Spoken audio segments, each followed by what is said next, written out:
Bonsoir à tous, c'est Anubis pour une nouvelle vidéo d'après-match Red Star Racing Club de Lens pour les 16e de finale de la Coupe de France, si je dis pas de bêtises. Défaite 3-2. Encore une fois, on se fait sortir par une équipe plus basse hiérarchiquement. C'est une mauvaise habitude qu'on a en Coupe de France. Il y a pas mal de choses à dire, je suis pas très content. Après, il y a quand même quelques bonnes surprises qui, qui tempèrent un peu ma colère. Mais il y a des joueurs qui vont prendre cher, hein, ça c'est clair. Il y a des joueurs qui vont prendre cher. Je suis très en colère contre certains joueurs qui ont gâché leur dernière chance de pouvoir montrer quelque chose à Francaise.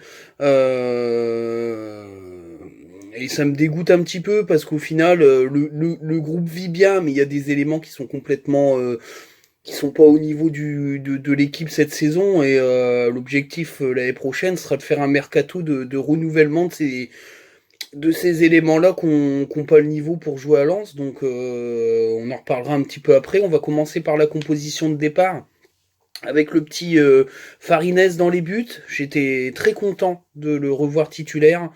Malheureusement, ça va être un peu plus compliqué maintenant qu'il n'y a plus la Coupe de France, mais voilà, on en reparlera un petit peu après. Charnière centrale, Badé, à gauche, Fortes, à droite, Medina.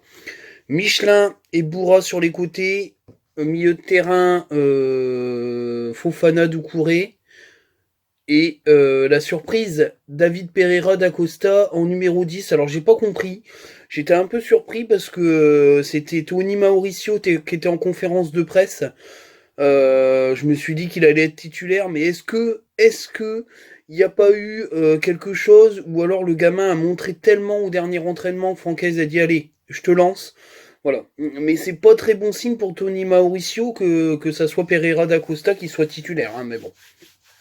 On en reparlera aussi. Et puis devant, la superbe doublette Corentin Jean Banza. Bah, on va en parler aussi. Hein. Aïe aïe aïe.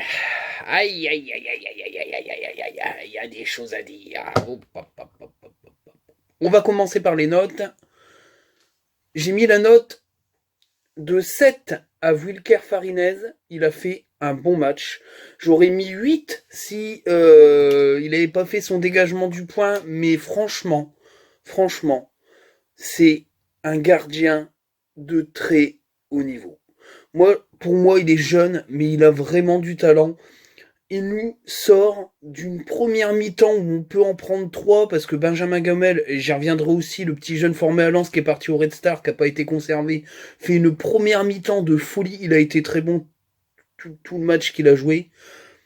Il sort des parades, mais il va les chercher en lucarne sous la barre. Il nous a maintenu vraiment à flot. Il a fait un, un bon match. Voilà, il a fait un bon match. C'est un gardien qu'il faut garder. J'espère qu'on le gardera parce que franchement, Jean-Louis Léca, il fait des craquettes pire que ça. Hein, parce que la sortie au point, elle est elle est pas forcément super bien réalisée, mais derrière, il y a un manque d'agressivité. L'autre qui vient de rentrer, il doit jamais marquer, quoi. Il tire, ça traverse tout le monde. Il y a personne qui monte vraiment dessus.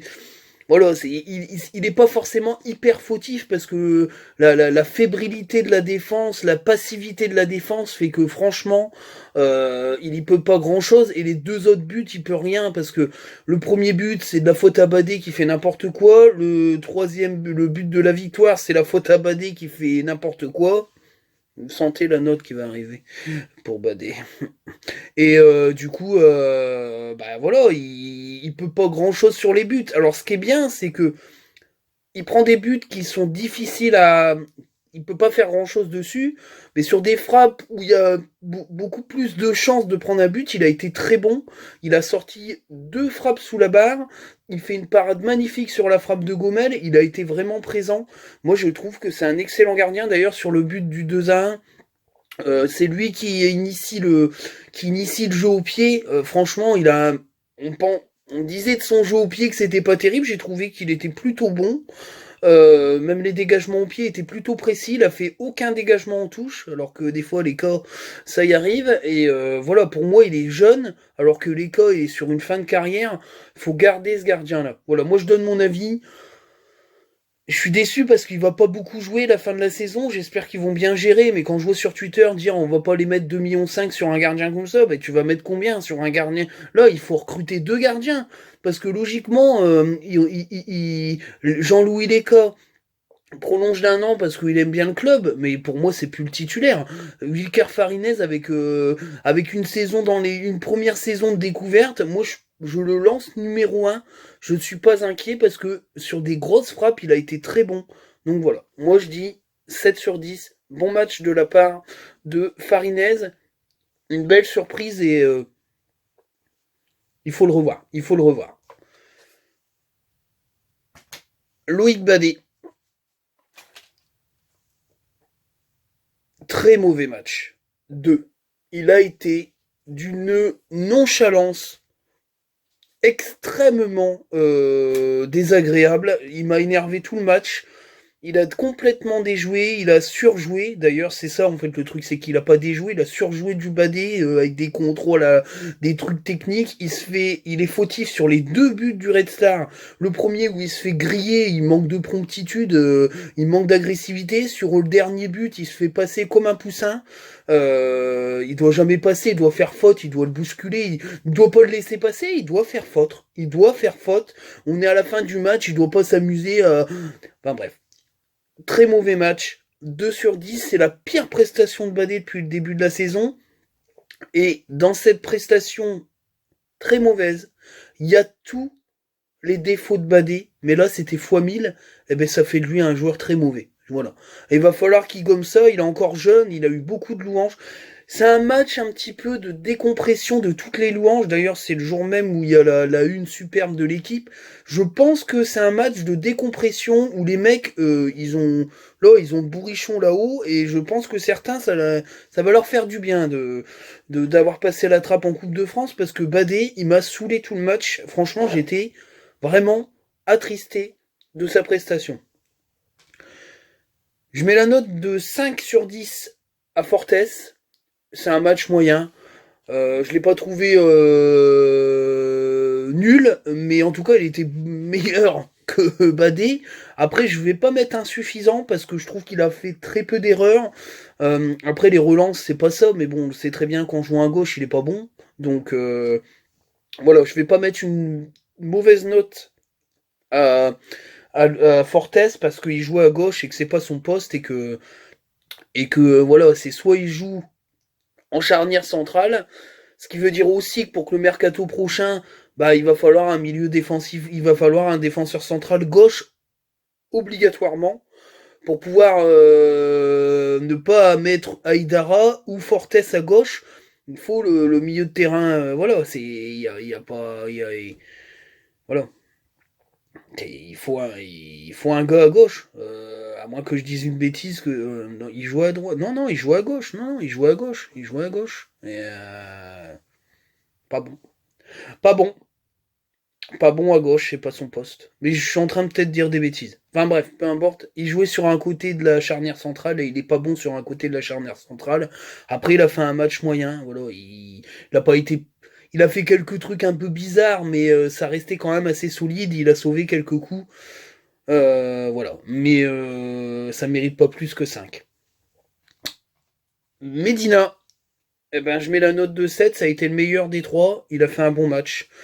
Quelques petites erreurs, mais sinon il a été extrêmement solide sur l'homme, très agressif, il est buteur sur le corner, encore une fois c'est une belle tête, il y a une occasion où il frappe, il doit frapper en première intention, il contrôle, il perd un peu de temps, mais j'ai trouvé qu'il avait été solide, on a récupéré vraiment le Medina de début de saison, il sauve la baraque parce que je pense que sinon on prend une branlée. Franchement c'est ça en fait, c'est un match, on perd 3-2 sur le fil, mais logiquement, sans Farinez et sans Medina au niveau où ils étaient, on prend une branlée.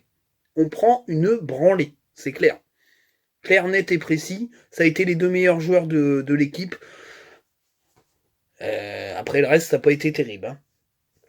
Au milieu de terrain, je mets la note de 3 à Seko Fofana, il a pas été bon du tout. C'est un mauvais match. C'est un mauvais match de Fofana. Je trouvais qu'il était hors du coup, vraiment hors du coup, et je l'ai trouvé faible. Il a eu quelques petits coups d'éclat, mais il avait pas le coup de rein. Je pense que c'était un peu le match de trop physiquement. Limite, la Coupe de France, c'est bien qu'on l'ait plus parce que je pense qu'on n'a pas l'effectif pour jouer tous les 3 jours. Et ça veut dire aussi que si on va en Europe, il va falloir recruter.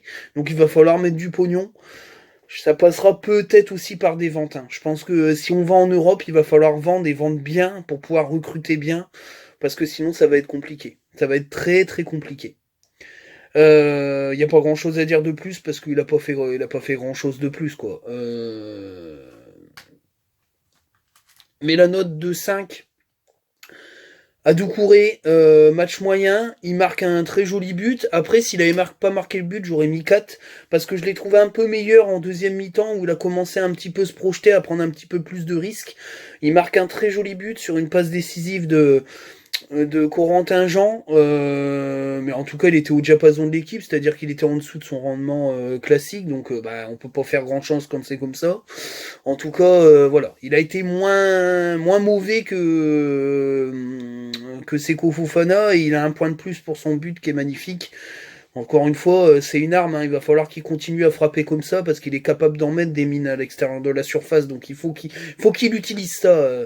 Et voilà, des fois ça va pas rentrer, des fois ça sera pas cadré, des fois ça sera capté ou détourné en corner, mais il a une superbe qualité de frappe. Il faut qu'il continue, il faut que ça soit une arme qui fasse reculer les blocs parce qu'il est capable de marquer des superbes buts comme ça. Voilà, c'est un match moyen qui est sauvé un peu par son but et sa suractivité en deuxième période, parce qu'en première période, c'était pas terrible du tout avec Seko. Ils ont pas géré le milieu de terrain, ils se sont fait bouffer par Check-and-Dog à 36 ans, donc j'étais un petit peu chaud aux patates quand même. J'étais un petit peu déçu. C'est un match, on n'a pas respecté les joueurs du Red Star et ils nous l'ont bien fait payer, donc voilà. Et c'est comme ça. Les pistons. On va commencer par notre ami Michelin. Bah, c'est pas mon ami, hein. 0.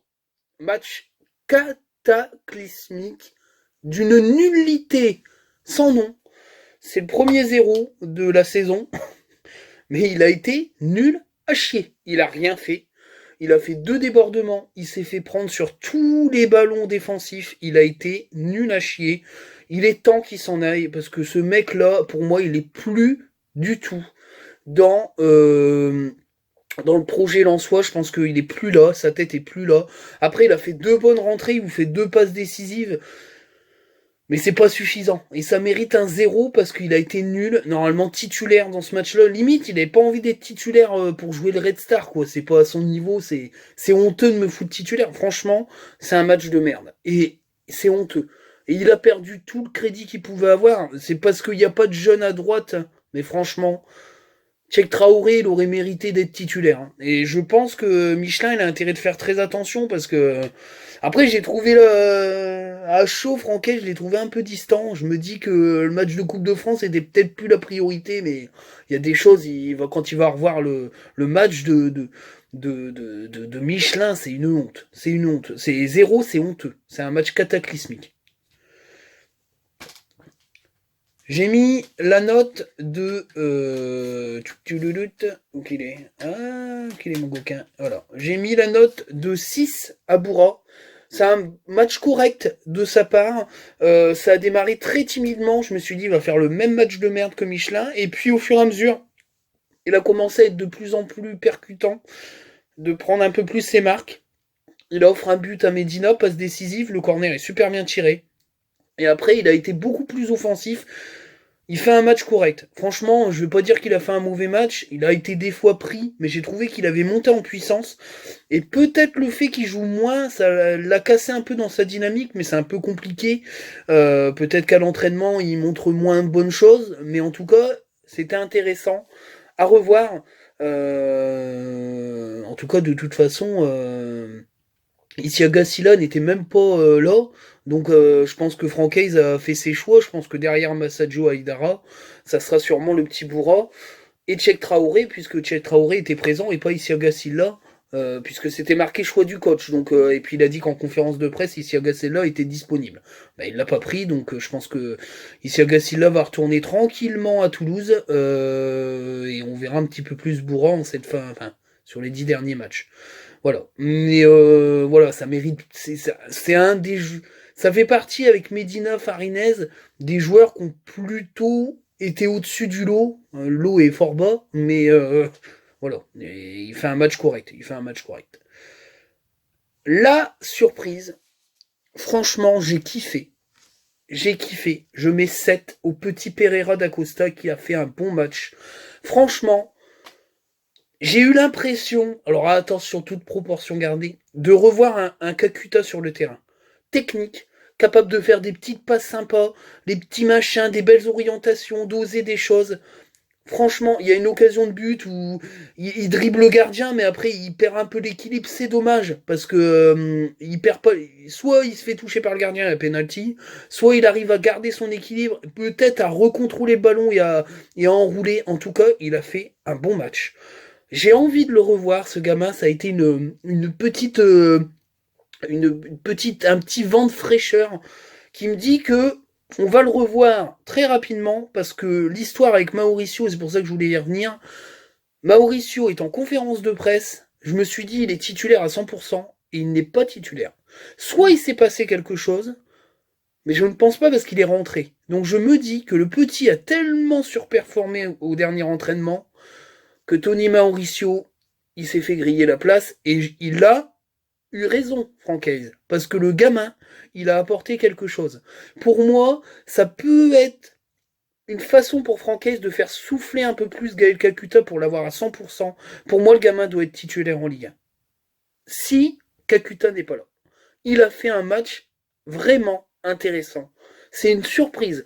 Même si on connaît un petit peu dans la commune ansoise qui suit un petit peu la Nationale 2, parce que moi j'adore regarder les jeunes et je fais un petit coucou à RC Lens Nationale 2, qui est un compte Twitter qui suit les jeunes lensois. Bon là en ce moment il est un petit peu embêté, mais j'ai vu qu'il avait retweeté des matchs des U17 et U19 contre Caen. Donc voilà, abonnez-vous, RC Lens National 2, vous le trouverez sur Twitter, sur mon compte Twitter, il est dans mes abonnés, on se suit mutuellement, c'est un super compte. Faut qu'il continue comme ça l'année prochaine, j'espère que il pourra reprendre la marche en avant parce qu'il mettait des vidéos des buts et tout et c'est vachement intéressant. Et quand t'as besoin d'informations sur les jeunes, il te renseigne très bien, il a même fait des petites interviews, c'est vraiment très intéressant, j'aime bien, j'aime bien. C'est c'est vraiment un compte Twitter orienté sur les jeunes la préformation, de la formation lançoise. C'est super. Voilà, la petite parenthèse. On fait travailler les boys. En tout cas, super content. Franchement, c'était la lumière ce soir avec Farinez.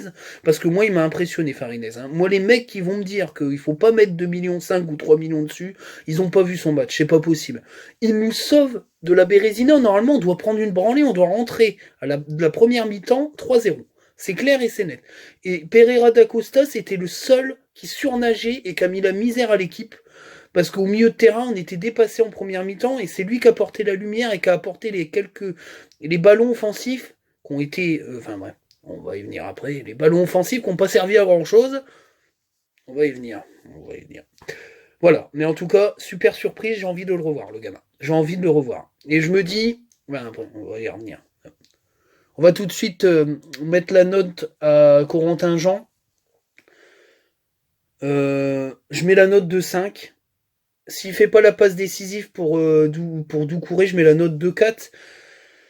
Il fait un match moyen. Après, c'était compliqué pour lui de jouer tout seul devant. C'est un peu compliqué. On a joué un petit peu à 10. Ça va bientôt arriver là. Je suis très très chaud. Il joue tout seul devant. C'est un peu compliqué parce que défensivement, il y a quand même des sacrés gaillards. Il a monté en puissance au cours du match. Première mi-temps, il a été absent. D'ailleurs, ça allait partir sur la note de son Casper de collègue. Mais j'ai trouvé qu'en deuxième mi-temps, il avait réussi à prendre la mesure de ses adversaires et j'ai trouvé qu'il avait été plutôt intéressant. Sur le deuxième but lensois, il fait ce qu'il faut. le contrôle parfait, il enrhume tout le monde, la passe, elle est magnifique. Voilà, il a une passe décisive. Au final, en Coupe de France, il joue 2 matchs, il a été décisif sur les 2 matchs. Donc, voilà, Corentin Jean, c'est pas le hype de niveau, mais en tout cas pour moi, dans la hiérarchie, il est derrière. Il y a Sotoka, Kalimwendo, Ganago, je le mets pas parce que il est pas là, et puis il y a lui.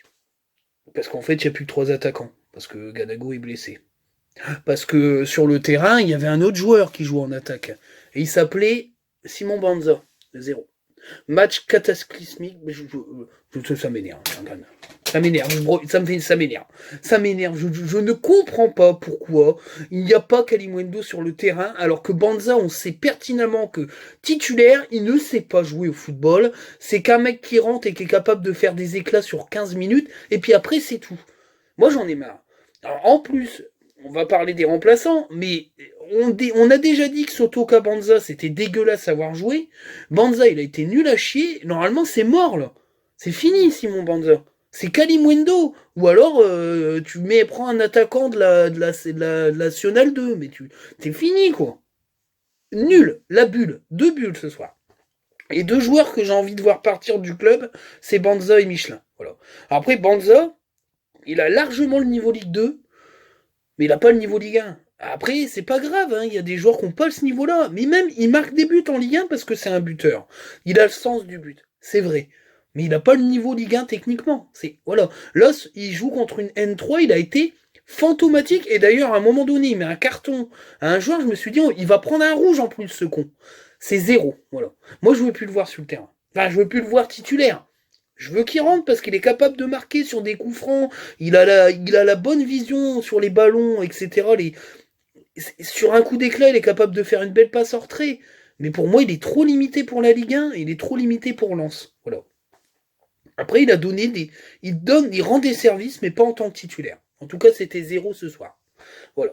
Les remplaçants, Massadou Haïdara, voilà. De toute façon, c'était. Enfin bref, on était complètement perdu sur le terrain à ce moment-là.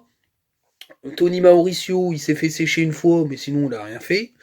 Et puis, Kalimwendo et Sotoka, ils ont rien fait non plus. Sotoka, enfin voilà, mais bon, de toute façon, Sotoka. Et c'est marrant parce qu'en conférence de presse, il y a eu des questions des journalistes sur Sotoka. Et on se rend compte un petit peu que dans la communauté lensoise, on commence à se dire Sotoka, ouais, mais.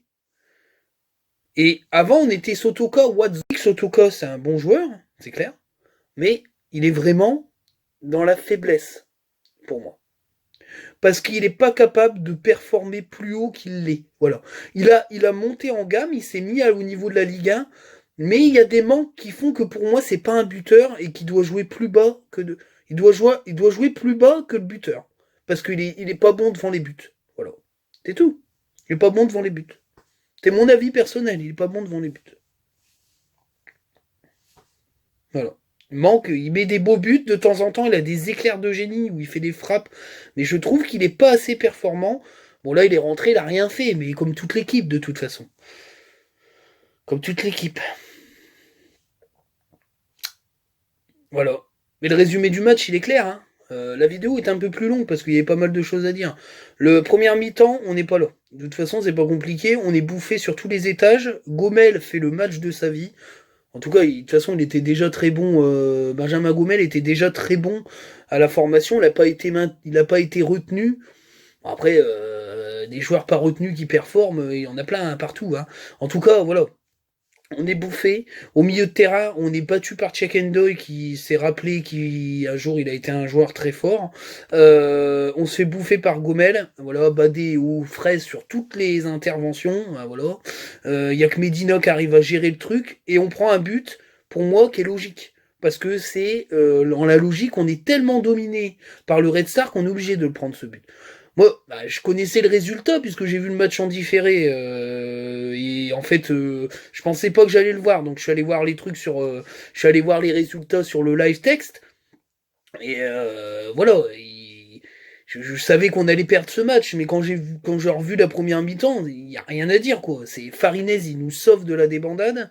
On aurait pu perdre beaucoup plus tôt que ça le match. Et, euh, et c'est clair qu'à un moment donné, on est complètement bouffé. Bon, après, on égalise. On égalise sur un corner super bien frappé, et à un moment donné, on reprend le fil du match. Et puis, il y a un petit peu plus d'allant et de liant dans le jeu. Ce qui veut dire qu'on voit un petit peu plus Seko Fofana et Doucouré. D'ailleurs, en seconde mi-temps, on marque le but. Il y a déjà une première action où Corentin Jean, qui a été des deux entre Casper Banza et puis Corentin, il y avait un monde parce que Corentin Jean, il était entre des géants, mais il faisait quand même son match. Il a été actif, il a été chercher des ballons, il a essayé de combiner, il a essayé de faire ce qu'il a pu. En tout cas, sur une action, il met une belle tête et après, on marque le but du 2-1. Bon, je connaissais le résultat, mais si j'avais pas connu le résultat, je me suis dit on a fait le plus dur. Maintenant, il est temps de poser un peu le ballon, et puis d'un peu de récupérer les organismes, et Francaise de faire des changements rapidement, parce qu'il y a des joueurs, ils sont oxy. Sauf que ça s'est pas passé comme ça. Ça ne s'est pas passé comme ça. On a complètement déjoué avec une défense d'une fébrilité infâme. Alors je veux dire, si on joue comme ça contre Metz, on va se faire torpiller, hein, parce que les Messins, ils ont mis une branlée à Valenciennes.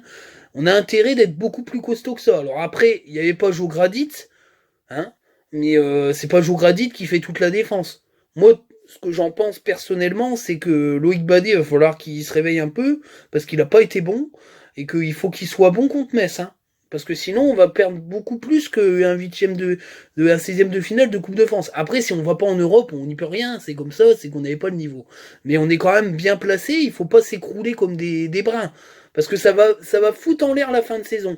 Ah, si on se bat et qu'on arrive face aux 4 ou 5 gros matchs qu'on a en fin de saison et qu'on perd parce qu'on joue contre les 4 premiers qui sont plus forts que nous, il y a personne qui va pleurer. Mais si on fait de la merde contre Metz, qui est largement prenable, parce que pour moi Metz c'est pas forcément plus fort que nous, et qu'après on fait des matchs de calamite pourris, là ça va peut-être un petit peu gueuler. Mais bon, après on va pas non plus se plaindre, on a fait une super saison. Donc ça sera relatif, hein. Mais j'ai trouvé les remplacements de Francaise beaucoup trop tôt. Beaucoup trop tard, pardon. Lapsus. Beaucoup trop tard. Et c'est pas la première fois, il y a pas mal de tweetos qui sont d'accord avec moi, je trouve qu'il fait ses remplacements un peu tard.